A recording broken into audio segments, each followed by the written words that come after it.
for the first time and see what my initial feelings are. So let's do that. So again, like I said, we're going to jump into 1970. So to start off, I'm just going to do a quick let's look at some stuff that came out in 1970 before I hit my first one. Here's some of the top 100 songs of the year for 1970 from about January to November 28th. And these are going to be in an order, but let's just look at them as a whole. So you have Simon and Garfunkel, The Carpenters, The Guess Who, B.J. Thomas, Edwin Starr, Diana Ross, The Jackson 5, Rare Earth, The Beatles, Frida Payne. That's one that I'm not super familiar with. The rest of these, I've definitely heard of them. Three Dog Night, Ray Stevens, Bread, Vanity Fair, The Jackson 5, Neil Diamond. What else we got? Free, The Jackson 5 again, Sugarloaf, Stevie Wonder, Clarence Carter, Creedence CCR, Brooke Benton, Kenny Rogers, The Hollies. What else we got? We got The Four Tops, Chicago, Santana, The Delphonics, and Crosby, Stills and Nash, Dionne Warwick, B.B. King, and Aretha Franklin. So that's some of the 1970. Actually, nothing bad really out of that group, but not any of the ones that, those are all probably more in the singles, so those are particular songs that hit the top 100 Billboard charts. First to an album that came out in 1970, April 1970, called For Free, and that is Joni Mitchell. Influences, we'll just start off with Joni Mitchell. So she was on the album, obviously vocals, guitars, keyboards, did the cover illustration. She have Teresa Adams on cello, Paul Horn on clarinet and flute, Jim Horn on baritone sax, and Milt Holland on percussion. And it would be notable to say that she was living with Graham Nash during this album, and the lyrics playing for free. So let's jump into it. I'm gonna do the song For Free off the album Ladies of the Canyon. And here we go, Joni Mitchell.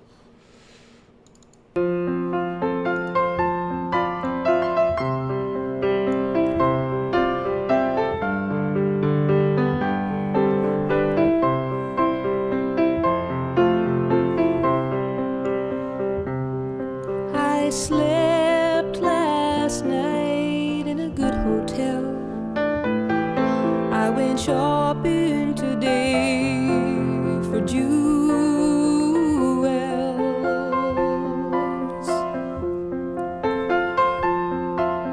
The wind rushed around in the dirty town, and the children let out from the school.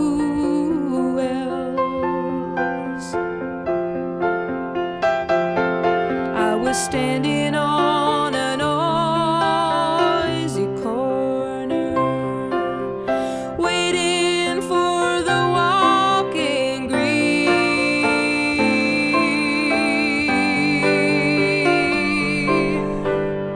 Across the street he stood, and he played real good on his clarinet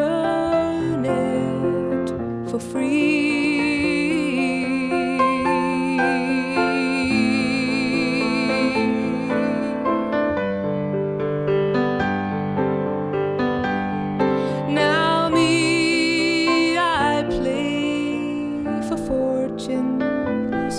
And those velvet curtain calls.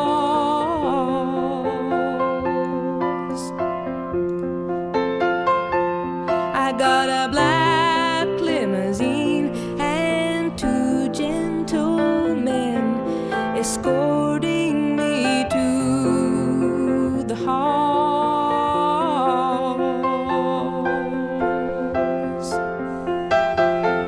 And I play if you have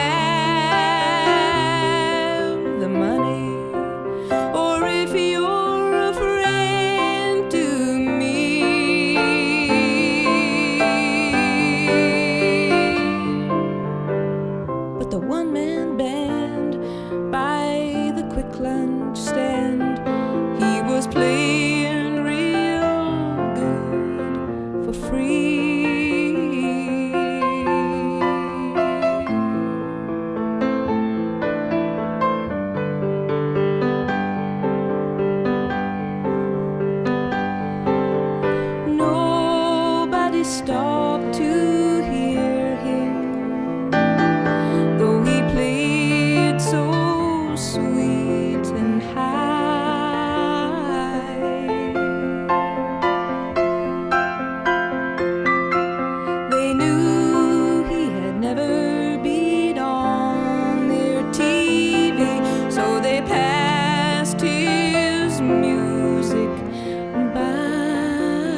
sorry. I got lost in it. I meant to stop it after the second verse. But I'm going to replay that third verse again. So, yeah, this is... no matter how much I think I expect what I'm going to hear with Joni Mitchell, I want to play some Joni Mitchell.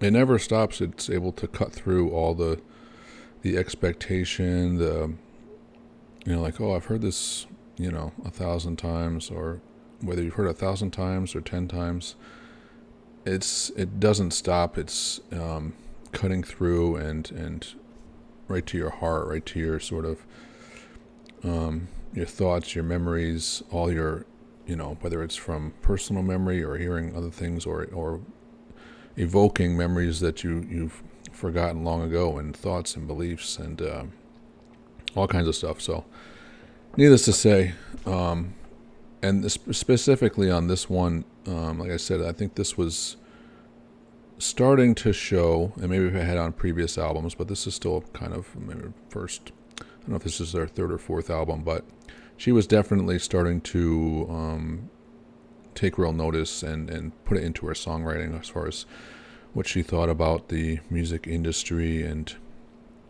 such. And this is one that really points out what's lost. Become a professional musician. You're making money, but supposedly it's all about your music, and everything else just comes in. It doesn't have an effect, but it obviously does. It's a trap in a cage just as much as anything else. But it's apparently, to what you're seeking. This is what you get, and it's not something you can extricate from the bad side of the unwanted parts of it that you saw. Yeah, and it's fantastic to hear this in music, in a song, from that point of view of where she's at. Not enough people do it, and the way she does it. It's like people, they'll point out the music industry, or they'll point out, the greed, or this or that.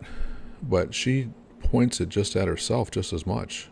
Almost she points it at herself in order to showcase the whole thing and put herself in the mix, and you feel that she's, just as much the driver of it and the victim at the same time. So anyway, yeah, it's fantastic song, as is most of her material. So I think she's up, she's up there in at least the top 3 songwriters, if not the top 2. Her and Bob Dylan, I would say, probably lyrically have the most the lyrics that really search out the deepest, darkest points of their own humanity and humanity as a whole. Let's jump back and finish this off.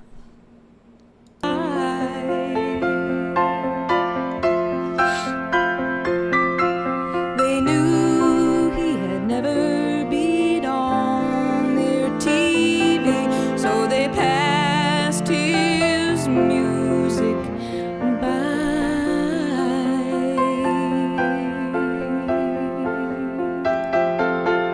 I meant to go over and ask for a song, maybe put on a harmony.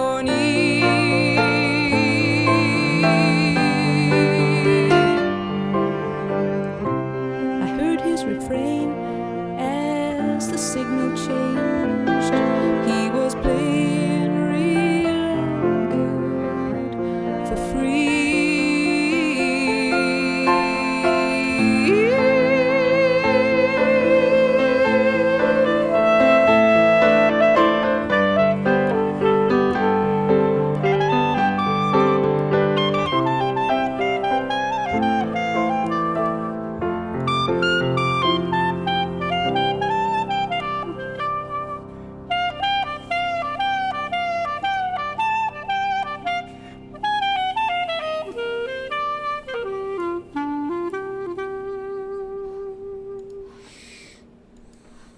Yeah, that's It's a great part of the songwriting where they just incorporate the clarinet as if he's the one playing for free.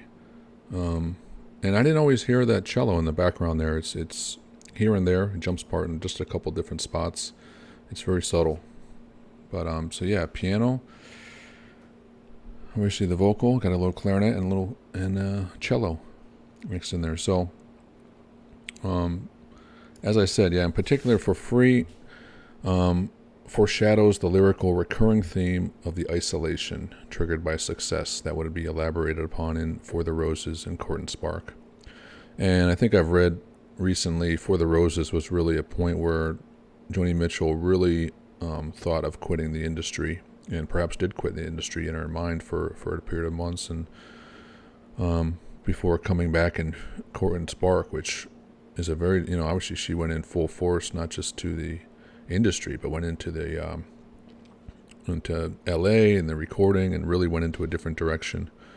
So maybe she decided that she could fight fire with fire a little bit, and just so I don't know, but she's an interesting person, to say the least. The sparse alternative tuning laden sound of her later recordings comes to the forefront on Ladies of the Canyon. So yeah, this was, like I said, this was similar to coming a few albums afterwards, with the song Furry Sings the Blues. I think it was on Hajira. Why should I expect that old guy to give it to me true? Fall into hard luck and time and other thieves, while our limo is shining on his shanty street. Old Furry sings the blues. Again, showing that sort of dichotomy of, musicians who are cast into the front lines, into the stardom, and other ones who are, they're musicians, and somehow they just, slide through life into under the unseen, like a invisible mist. It's an interesting thing, but it doesn't have to have necessarily a negative connotation, but it's something we can look at, and sort of wonder how to look at it. But so with her, yeah, I just threw down some of her influences. Obviously Billie Holiday, Rachmaninoff, Leonard Cohen, which I was going to mention, lyrically, and Bob Dylan for his poetry. So yeah, I'm not going to jump into, a full-blown Joni Mitchell Wikipedia page, but we're going to do some more Joni Mitchell at some point, obviously, and it'll be interesting to jump in a little deeper into her, because I think she's an endless supply of interesting material, and always surrounded by some amazing artists, especially later on as she started to collaborate more into the jazz genre. Anyway, so appreciate that. We're going to jump in. We're going to do a couple tracks at a time, and try to do a little bit of a mixture here, a cool little twosome. And we're going to go in a pretty different direction here from Joni Mitchell. So we're going to go into another, but it's all 1970. November 1970 recording from Dusseldorf, Germany. Influences: Karl-Heinz Stockhausen, Beach Boys, Silver Apples, Pink Floyd, Sun Ra, Terry Riley, Moondog, and that is the band Kraftwerk. I like this combination, Joni Mitchell and Kraftwerk. So you got Ralph Hutter on Hammond organ and tubon, which I'll put a picture up in a little while. It's a keyboard type instrument. Florian Schneider on flute, violin, electric percussion. Andreas Holman and Klaus Dinger on drums. All right, we've got Kraftwerk. We're going to listen to... What are we going to listen to? This one was tough, yeah. I had a couple that I really want to do, but we're going to listen to one. I have not heard any of this album yet, so this is a first listen. I think every other one of these I'm going to have are going to be new listens. So I'm trying to open myself up to some new music, at least 50% of the time. So this is Ruckzuck. Kraftwerk. Here we go.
Okay, it seems like a good place to stop. Is any? I have no idea where they're taking this, but yeah. So far, yeah, really cool. I like the flute, kind of sort of layering. So you got the drums, you have the. I don't know if I don't think they had any guitars in this, so I'm assuming that was keyboard doing the little. Dun, dun, dun, dun, dun, dun, dun, dun. Cool little keyboard part. And so they got the drums, and they got some overlaying flutes done, very percussive, not much melodic, but definitely sort of really showcasing the percussive side of the flute. A lot of air, a lot of breathing. Anyway, so far, yeah, I really like it. I mean, obviously it's not like they're making a huge statement. It's like, they're just sort of, putting these textures out there for 1970. So I'll do some more sort of this period, late 60s, early 70s into the sort of krautrock and European styles and experimentations that were going on. Because that's somewhat new to me, and it's definitely something haven't explored. And while it's not like, this rainbow of treasure trove of the most wonderful music you've never heard before, but it's definitely it's really cool, and I can appreciate someone just doing sort of experimental for its own sake, not expecting not looking for number one hits or top 10, top 100 of the year for even experimental music, or ambient music or film music. It's just like bunch of guys, musicians, hanging out and being like, oh, let's just hit record, see what happens. It's a foundational, old as long as time for musicians to go ahead and do that. But does it end up on a record? Not typically. So let's see what happens.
Hmm.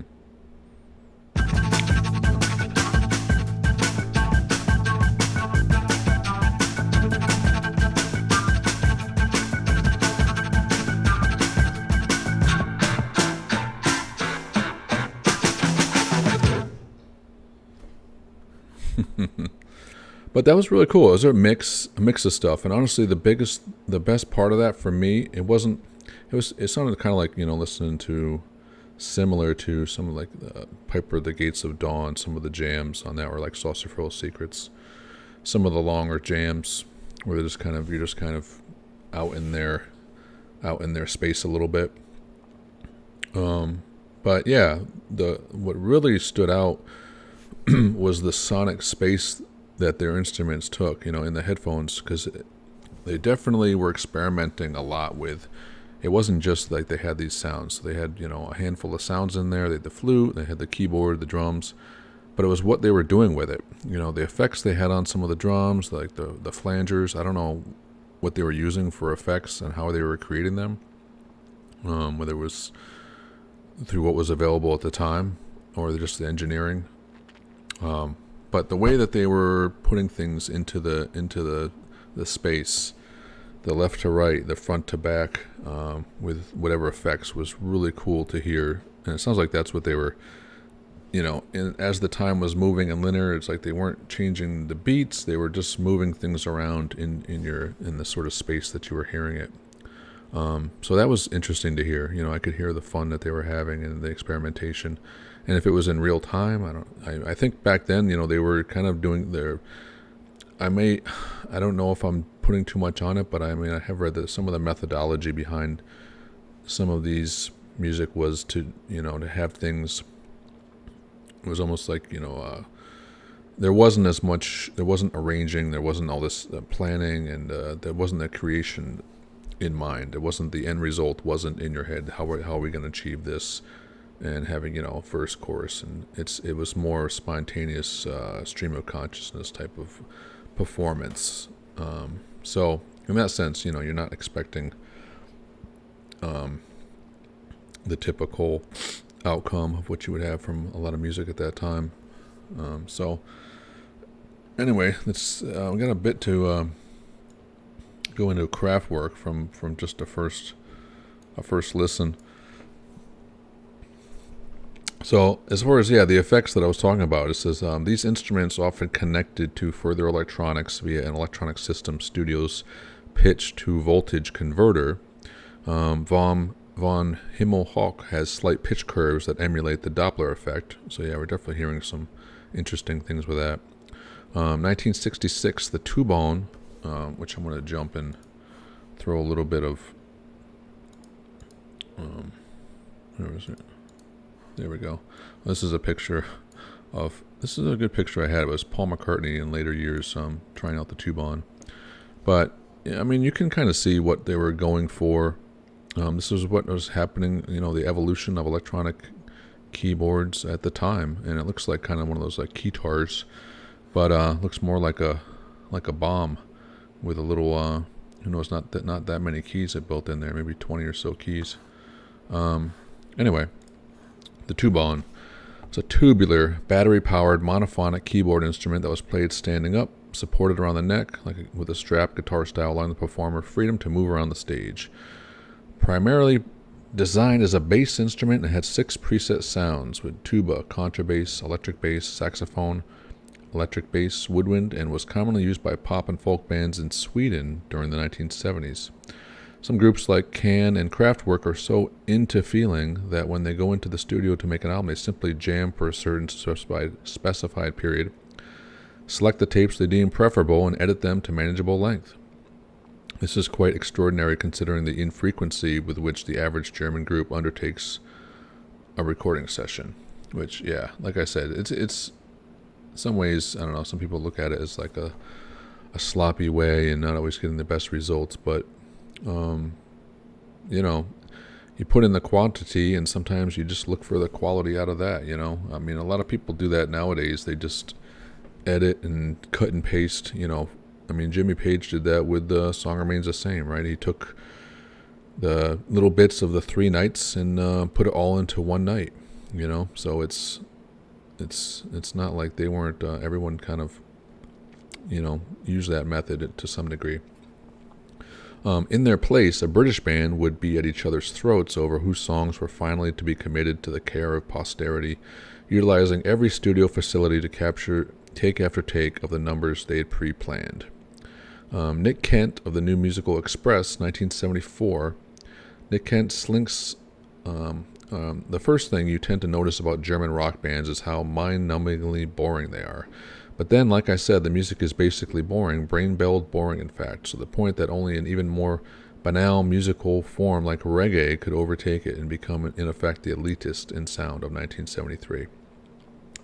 I'm just trying to put out some context there of different viewpoints at the time, which, up until he threw reggae under the bus, I could say, I could listen to his perspective, but I don't know. Reggae, I can't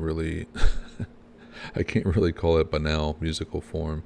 But anyway, still, Virgin Records has kept its krautrock section intact in their catalog, while balding intellectuals like Ian MacDonald can be heard occasionally muttering earnestly about the undeveloped potential inherent in the contemporary German music culture.